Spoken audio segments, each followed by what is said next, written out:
So this isn't so much a review, but more like a first look at the X Products X-15 MIL-SCU multi-cal upper. It's a side charging upper. It is non-reciprocating, so this doesn't come back and hit you once you start shooting. But yeah, this may be a lot of people's first look at this because I can't find any other videos on YouTube about it besides one from X Products that just shows someone shooting it for about 30 seconds. It cost about $270 once shipping was included, but it got here in about a week, so it's pretty fast. However, I had to wait a couple weeks from when I first was going to order it because they were sold out. I don't know if they sell a lot of them. I haven't seen anybody talk about them that much around the internet. So let me take this upper off and we'll take a closer look at it. So X Products offers right now two different side charging uppers, and this is the X-15 MIL-SCU. SCU is in side charging upper. Multi-cal, let's see. I'm assuming that means 5.56. It doesn't work with 9 mil apparently, or supposedly, according to their website.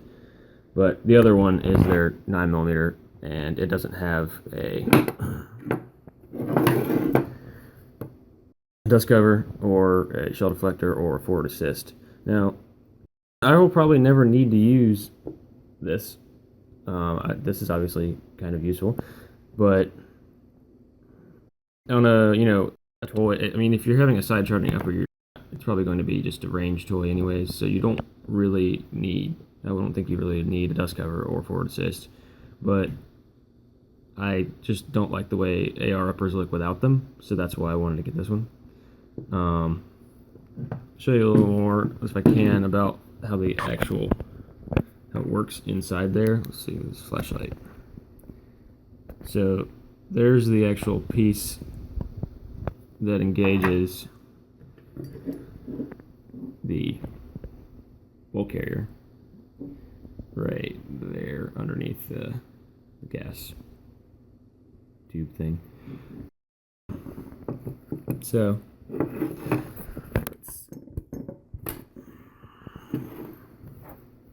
it'll move freely through here. Slide back.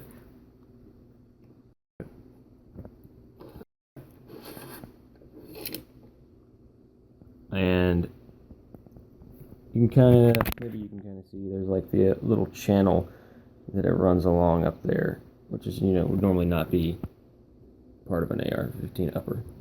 But one thing about charging it as opposed to like the normal charging handle, even though you're moving the charging handle the same distance because it's still the same gun, it feels like you're not moving it as far when you're using this side charging upper as opposed to pulling the charging handle all the way back and letting it go.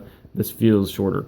One thing I guess that could potentially happen, and when I was messing around with it, if I didn't give it like a good push or really let this go against the buffer spring, it would stop short of the detent at the end, which would mean the bolt isn't in battery. I don't think that ever really happened in reality if you were actually trying to charge it normally, like you're going to actually shoot it. But that's just one thing I noticed. So I guess I'll give a little more detail about. So on another thing about their 9mm multi-caliber. I mean, their other one works with 5.56 also, but I didn't like about it is that it has the charging handle on it. It's a machined like sliding piece that when you pull back, it slides back past the end of the upper, kind of like a BAR, somewhat. Maybe I'll be able to show a picture of that, but I didn't like that. Even though I'm sure you wouldn't hit yourself in the face with it if you try to charge while still having cheek weld. I just didn't like the way it looked. This one, so it's got this big hex screw in the end, which I did try to take. I started to take it out, and I'm sure it's got thread locker in it, so I just left it alone. But I did take out the front one, which all it really does is seems like a little stop, because there's nothing, didn't let anything else come out because this is captivated. I took off the little handle, which is also metal, even though it looks like plastic. I took off these two little hex nuts, and I tried to, slide forward, and I couldn't. I think the hole in the back is bigger, so if you were to take that one off, you could maybe take it out that way. I think it definitely is a larger size. I don't remember the exact measurement of these, but these little hexes are like something really specific, like 7/64. That little screw on the bottom, that's that little detent ball thing. It is a screw, but it looks like it has a ball detent in the bottom of the screw. It's kind of neat, but you can adjust that. If you loosen it up, though, when it's closed like this, you can hear it rattling, and it's kind of, it doesn't sound that good. You can obviously, you could tighten it more if you wanted to, but it would just make it harder to pull back initially. That is one thing that you have to overcome when you're charging this, is that initial, and you've seen me do it a few times, that pull is a little more, but when you're going to be charging the weapon, it's not going to bother you.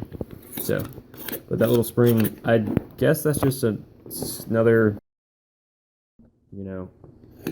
reason they just wanted to add that as some extra, moving power, I guess. It doesn't seem like it would be necessary to me with the actual buffer spring powering the bolt, and everything forward, but I guess it didn't hurt.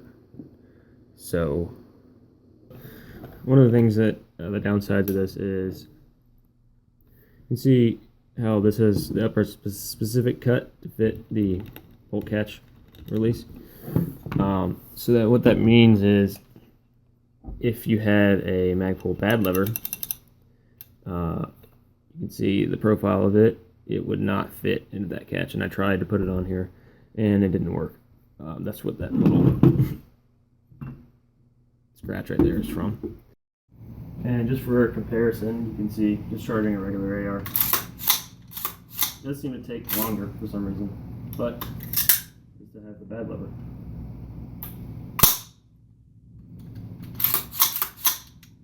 Then again, you have to do it with 2 hands still. Where with the side charger, you can pull it back with 1 hand.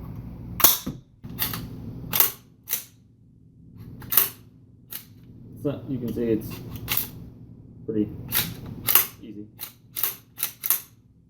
It kind of binds up in the last little bit. Not really sure why. I think it's probably overcoming the spring that's inside here. But I also had some difficulty getting the bolt to hold open. Not really sure what the deal is with that. If you had the bad lever, you could pull it back and hold it with 1 finger, which would be pretty nice. But this way you can still do it with 1 hand.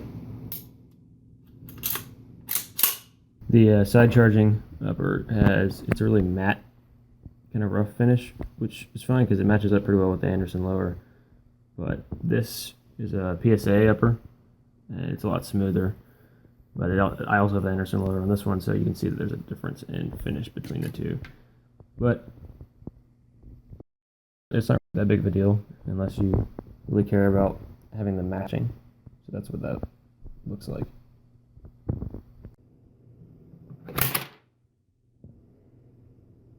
If you liked this video or thought it was helpful, hit the subscribe button, and I'll try to come up with some more videos soon.